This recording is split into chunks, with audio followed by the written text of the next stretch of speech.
welcome back to Laughing in a Tent. Today we'll be talking about girls camp, starting with my third year, so let's just get right into it. I mentioned in the last video how a lot of times we would have kind of a lecture from one of the men who are in the higher up leadership over our congregation, and they would share some sort of spiritual insight. But then also during girls camp we would have one day where it was like a really big spiritual activity, so a lot of times they would bring out like some sort of really big prop, or they'd have some really special speaker come, or we'd have just like a special musical number that we prepared all week for, like a bigger, often like object lessons, or just like more memorable spiritual activity that would be during one night at camp. So my third year, that big spiritual activity was rained out, so we weren't actually able to do it. So a little bit later, like right after camp, they did the big spiritual activity just one of the weekday evenings after camp. So after we'd already gone back to our houses, we came back to church, to the church building one day, and then we did the spiritual activity there so that they could still do it since they'd already planned it. So I wrote a journal entry about after this spiritual experience, this activity that I did. And I wrote a lot, and I don't really have the time to fact check all of this. So I'm just going to focus on one little part that I was able to fact check. If you would like me to go more in depth in videos, feel free to subscribe to my Patreon in the description down below, and that'll help me to put more time into this. So I'll read it right now.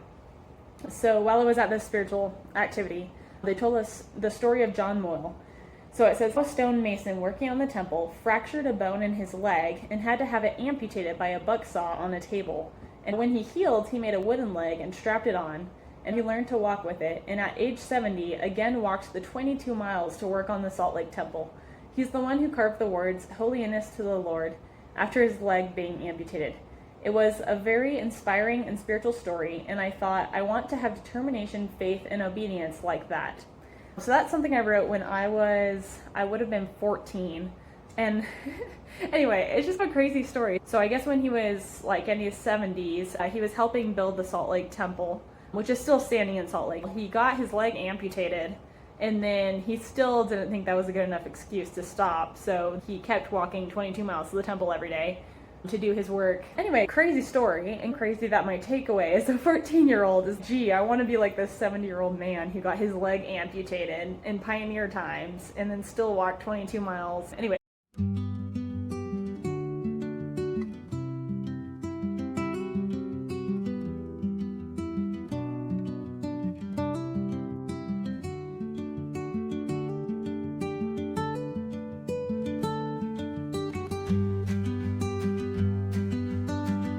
It's just wild, the level of sacrifice that's normalized and celebrated within the church.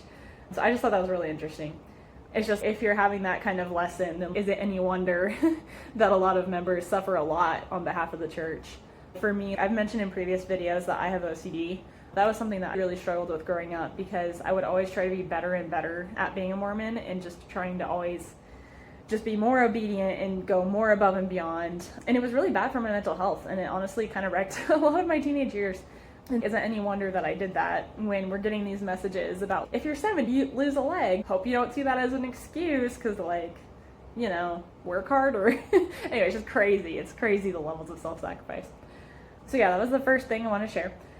And then the lodging that we would have at girls camp, it would vary. So sometimes we would be in tents, sometimes there would be cabins. I think one time we did, like, it was like a raised wooden platform with a canvas tent built over it, so it was like kind of more glamping sort of situation. It didn't have running water or anything, but it was like not as flimsy as a tent. But there was one year, and I think it was this year, because in my journal entry I mentioned that our spiritual activity got rained out. But so there was one year where it got very wet. It was raining a lot, and our tent, I remember the edges getting really wet, the girls who were sleeping next to the walls. It's always a little bit risky sleeping next to the walls in a tent, because you never know, if it rains really hard, your sleeping bag and all your stuff on the ground is going to get soaked, if not you. But I remember one year it just raining a lot, and it was really wet, and so we had to jimmy rig something with like trash bags or something. It's fuzzy, but I remember having to set up some sort of contraption to try to keep the water out. And if memory serves, we had to wake up early in the morning because we were like all wet, and so we were like trying to frantically get something together so that we could get dry again, because it was raining really heavily. Another funny story from girls camp. So there was this girl who was at girls camp, and that was one of the last things she was going to do before she moved. And there was one night that she was really sad because she had to move, and so she went and she was just hanging out. And it was a year that we had like that big sturdy cabin, so maybe it wasn't actually my 3rd year because that conflicts with the other story. They blend together. But anyway, she went back to her little like glamping tent, and she was just sad by herself, so I decided to go and check on her. So I go in, and she talked about how she was feeling, and I was happy to be able to support her, but she said that she was glad to be able to talk to me because she didn't really like me all that much, and so she wasn't sad to leave me behind. And I was like, okay. So that was funny. She wasn't like mean about it, but she's just, we're not friends, so like you can be emotional support in this moment where I'm sad about missing my friends, because I'm not sad about missing you. And I'm like, oh. So that was just, I don't even know. I don't know how to feel about that, but I just thought it was funny. So another classic of girls camp is going on hikes. We'd often go on hikes, so it was usually just a local hike to where we were camping. It wasn't anything too crazy. Usually we would just do like maybe 3 miles around there. And there were some longer hikes, but typical was probably like 1 to 3 miles. And that was really fun. We had a really good time just all walking together, singing camp songs while we hiked. One thing that I remember is we'd have to check for ticks when we got back. So we'd all be checking each other's backs. And then we also had to be careful of poison ivy, obviously. And I remember thinking about that a lot. There was one time that a girl, I think she tripped or something, and she was wearing sandals, and she cut her toe open pretty bad. And so I remember we had to do first aid for her. And then another classic of girls camp is just constantly losing things. They always had a lost and found pile of maybe 5 or 6 items that campers had left behind. With so many girls, it's bound to happen. And then a lot of times when we showered and stuff, there'd be a separate cabin away from the tents to go shower in. I can't remember if we always had showers. I feel like we generally did. Not attached to the tent, not a cabin, but there'd be a communal public restroom. Oh yeah, so the reason I brought that up is because you're constantly losing things because you're like carrying your clothes to get changed back and forth to the showers, and it's dark and you drop something and never come back. And another memory that I had, trigger warning for some animal cruelty. I did not love this, but there was one night that everybody was sitting around the fire, and some of the girls started finding daddy long legs, like the spiders, and it was so gross and it really bothered me, but they started throwing them into the fire. And I guess apparently they make some noise when they explode in the fire, and it was honestly kind of disturbing that people were doing that. I always thought it was interesting growing up. There's a quote from Joseph Smith. I'll have to find it and show it up here. But it said something to the effect of, if you knew what I knew, you wouldn't kill animals. Pretty much full stop, unless you have to eat them. If you're killing them for food because you need food, then that was seen as acceptable, but pretty much any other killing of animals was unacceptable. And so, anyway, I remember the quote being told to me as, even a poisonous rattlesnake or something that's threatening your community, you still wouldn't kill it if you knew what Joseph Smith knew, just about the worth of animal souls. And so, I don't know, I just always remembered that, and that actually really informed my thinking. Like, all growing up, I've always been really slow to kill insects, even in houses and stuff. I've started to do so more now, so I feel some guilt about that now, bringing this up. But I think for me, being less black and white and moralized about it has helped. But there's an argument to be there about, should we be killing bugs at all? But I don't know, killing bugs for sport, I would never do. And I don't know, I'm always a little paranoid that one of them's going to stumble upon this video, and if they do, like, I get it. You were teenagers. We all do weird stuff as teenagers. Anyway, so that was a thing that happened. And then, yeah, the last story I wanted to talk about for this year, and I think this might even be for my 4th year, I'm kind of getting mixed up here. They just kind of blurred together, because this is something that we would do every summer. So pretty much my whole teenage years was girls camp happening here and there. So anyway, one story I want to talk about is 1 year at girls camp, we had this spiritual activity. So they were really hyping it up to us, and they didn't tell us what it was going to be. And honestly, I don't even think they told us it was spiritual necessarily, like that came out later. But so they said we would have this big activity with all the girls at girls camp. So everybody who had come to camp, which was a lot of people, probably like maybe a couple hundred, 100 to a couple hundred girls, was going to participate in this activity. And they were really hyping it up for us, and we were like all excited for it. And so going up to that evening, I remember hoping that it was snipe hunting.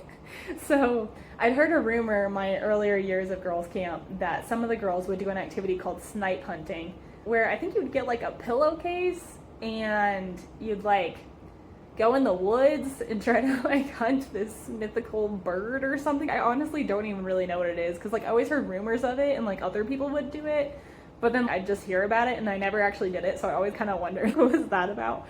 And I think I knew it was like pretend, but it was some sort of game or something. Anyway, just kind of funny. But since it involved pillowcases, for this big activity they told us to bring pillowcases, and so I was like, oh, I hope that's what it is. But then as we got closer to the event, it became clear that it was like a spiritual activity. So I'm like, oh, like probably hunting a mythical bird is maybe not a spiritual activity. So then I was like, oh man. But we all got in line this one evening, and they like were hyping it up so much to us. They're like, you guys, this is going to be so spiritual, like life-changing. So like you're like anxious, like what if it doesn't live up to the hype? What if I'm not spiritual enough? Am I ready for this life-changing transcendent experience? And you're just also wondering what the heck is this going to be, because we're just like out here in the woods. And so anyway, we all lined up, and then we had a leader telling us when to go. So one by one, each girl would go with her pillowcase down this paved trail that kind of curved into the woods. And it was like pretty big. I think it was just a street, but it curved somehow so you couldn't really see what was going on. And sometimes I would try to really hype myself up for spiritual experiences, and I'll talk more about this when I talk about going to the Kirtland Temple for Youth Conference, so stay tuned for that. But it feels like if you just have enough faith, if you can just get into the right mind space of really trusting that this is going to be like a transcendent experience, then you will have a transcendent experience. And so I was just standing there being like, okay, like I'm gonna see God or something. I didn't really believe it. I was just trying to convince myself like this is gonna be revolutionary. And so I was imagining that there was like this invisible wall that the girls who were walking past there, like I couldn't tell, but once they passed this certain point, they'd see angels or something. I was just trying to hype myself up, and I didn't believe it, but I was like just trying to have enough faith that it was going to be amazing, because I think I was a little disappointed that it wasn't snipe hunting, so I was like trying to convince myself that it was going to be great. Anyway, so eventually they call me and I start walking down, and surprise, surprise, there's no angels, but they had different tables set up, just folding tables with leaders sitting at it. So we'd go up to each table, and I don't remember exactly what they said to us, but they would talk about a difficult situation that would test our faith. So they'd be like, I don't know, there's a really cute boy and you kind of want to make out with him, or date before you're 16, or like, God forbid, have sex. They wouldn't say that, that was too taboo, but you know, hint at it. And they'd be like, oh yeah, this is a big temptation. And they're like, this temptation would be so hard and this would really weigh you down. And so then they had water bottles at each of the tables, and so they would take a water bottle and put it in your pillowcase.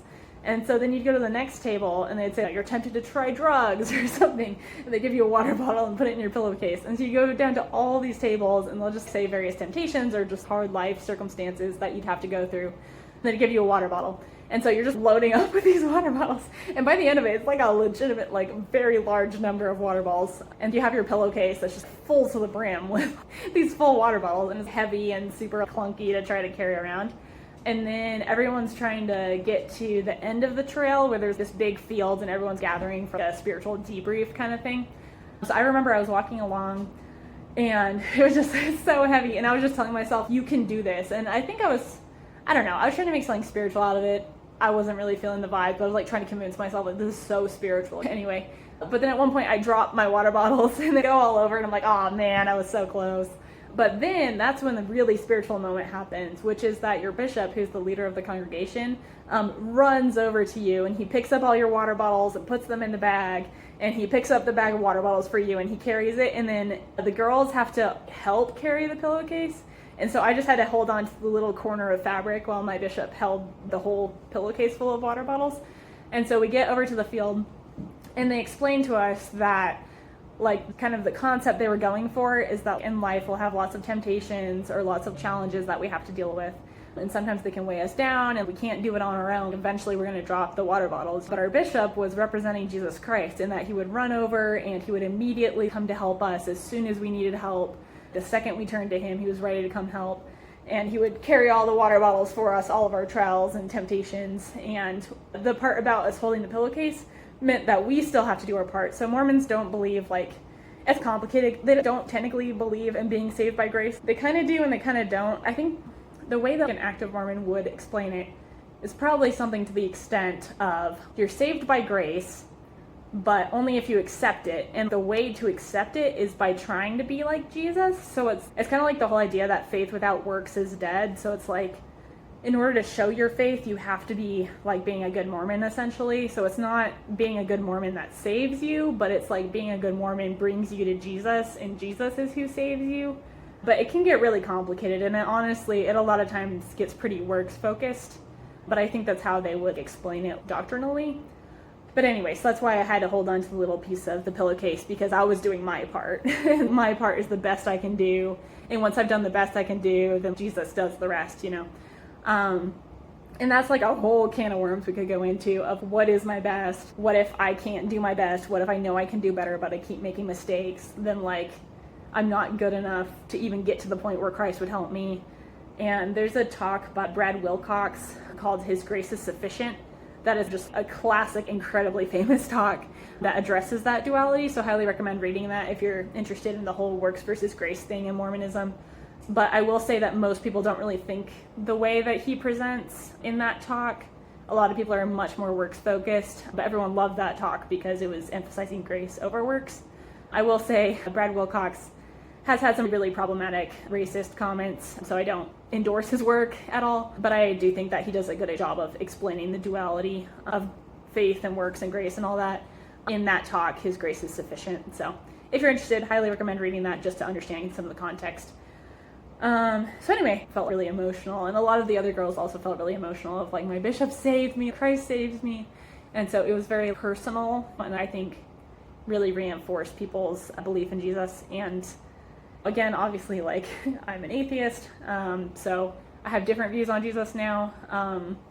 I do think it's problematic in kind of prosperity gospel that if you have the idea that as soon as you turn to Jesus, he will take away your trials and your suffering, then it's like anyone who is suffering, it becomes their fault. And I actually explicitly, so I was in a Sunday school class many years later, an award I had after I was married.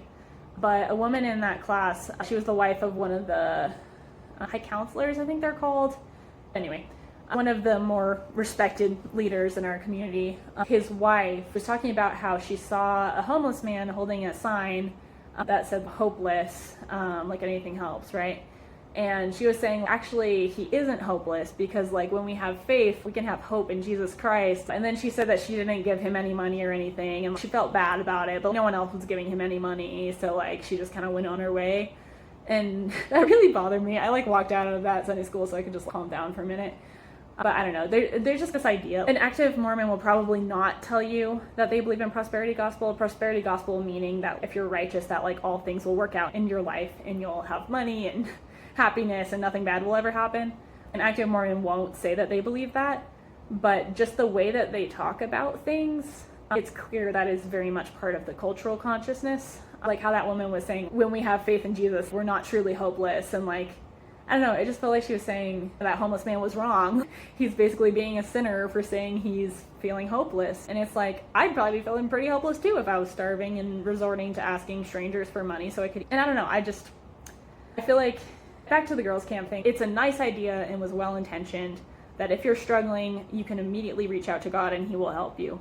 But I feel like it does automatically lead to the conclusion that if you're struggling and you're still struggling for a while, then that means that you haven't reached out to God, and it's honestly your fault because you don't have enough faith. And again, active Mormons will have different opinions on this, but I really do feel that's an undercurrent of the culture that is very problematic. So anyway, I really love that spiritual experience. Really remembered that fondly for many years. I think it was well-intentioned and well-received by the girls largely.